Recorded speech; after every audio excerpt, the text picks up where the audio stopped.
Hey everybody, this is Material Girl 338, otherwise known as Diane.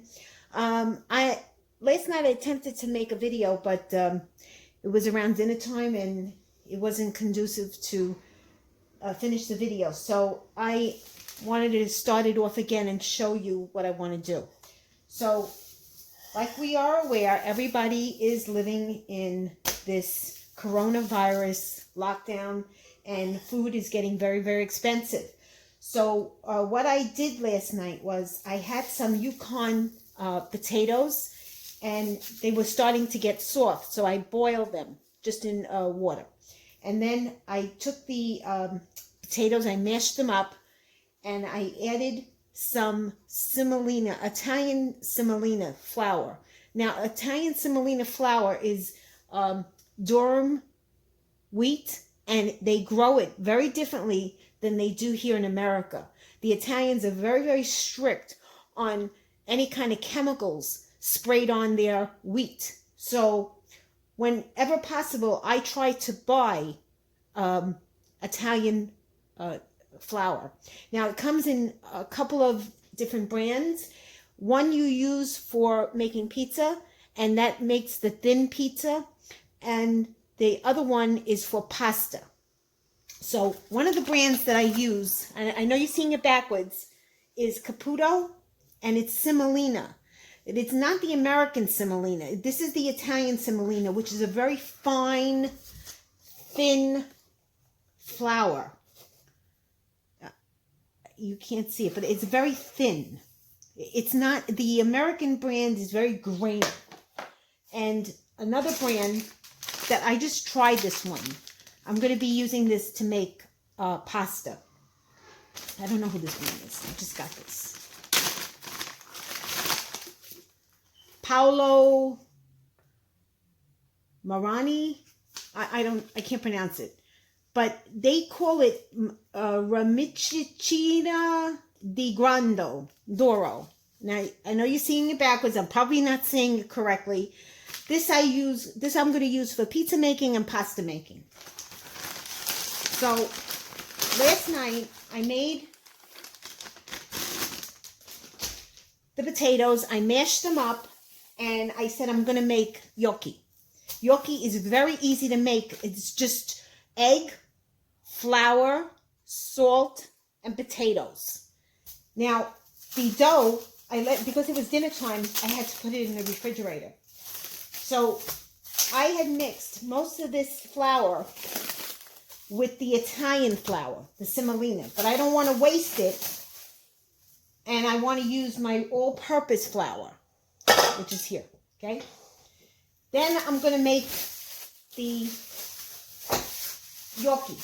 Now the gnocchi, once you make it, you boil it, and then you can put it in a pan with a little bit of oil or butter, and then you saute them a little bit. And then you eat them. And then, you know, what they do in Italy is they grind a little bit of the lemon, the grating on the lemon, and just a little bit of cheese. And it's delicious. And it's filling. So I have the dough, but the dough is very still sticky. So I have to add more flour.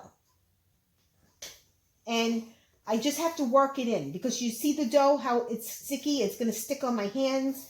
So I'm just going to do this. Going to work it in until I get like a dough consistency. And then I'll show you the next step, okay, when I make it. Guys, I boiled, this is the tester one.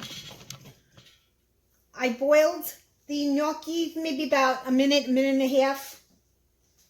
And I have a washed, scrubbed, clean lemon. I have my grater.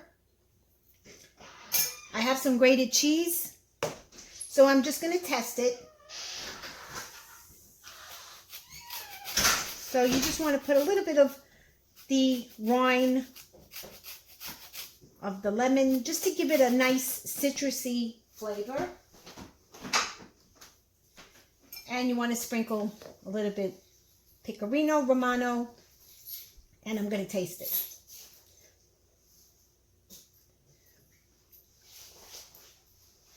Very good. They taste like gavadel. They're salted. Not too salted, you know, just enough salt. I'll give you the recipe below. But they're delicious. If you don't,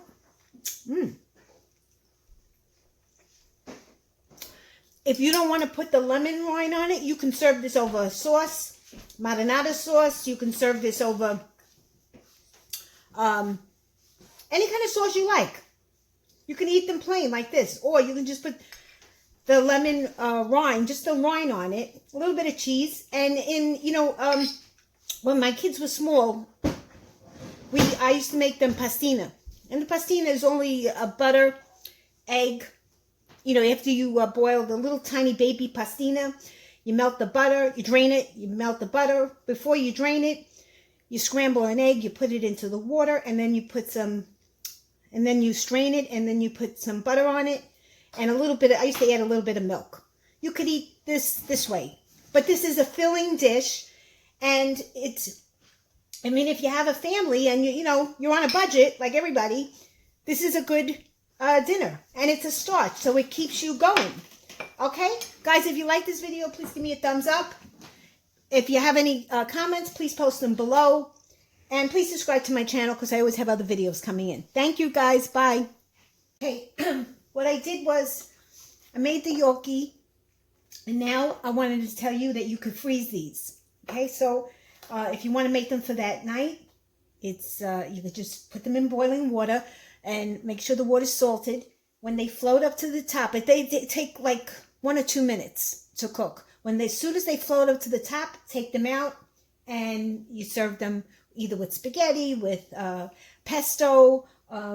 You could serve them like I just did before. You could put a little bit of butter on them, grated cheese, and a little bit of the lime, the rind of the lemon. But these will stay. Put them in a plastic bag. What I'm going to do now is I'm going to just put them in the freezer so they get cold. Then I'm going to put them in a plastic bag. And then when I want them, I have them. Remember, when you're making them, they're not the same way.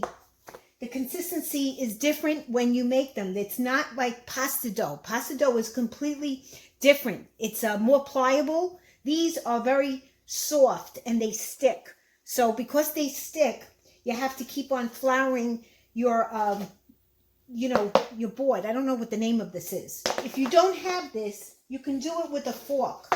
And I'll show you how you do them with the fork. Take the fork. Take them, go like that. Don't go like that. Some people do it this way.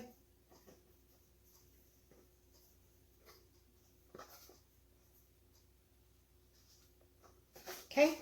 And then all I do is shape them. If you don't want to do them with the fork, you don't have to. You can just make, you can go like that with your finger, but your finger's got to be floury. Remember, they're going to stick to your skin. So,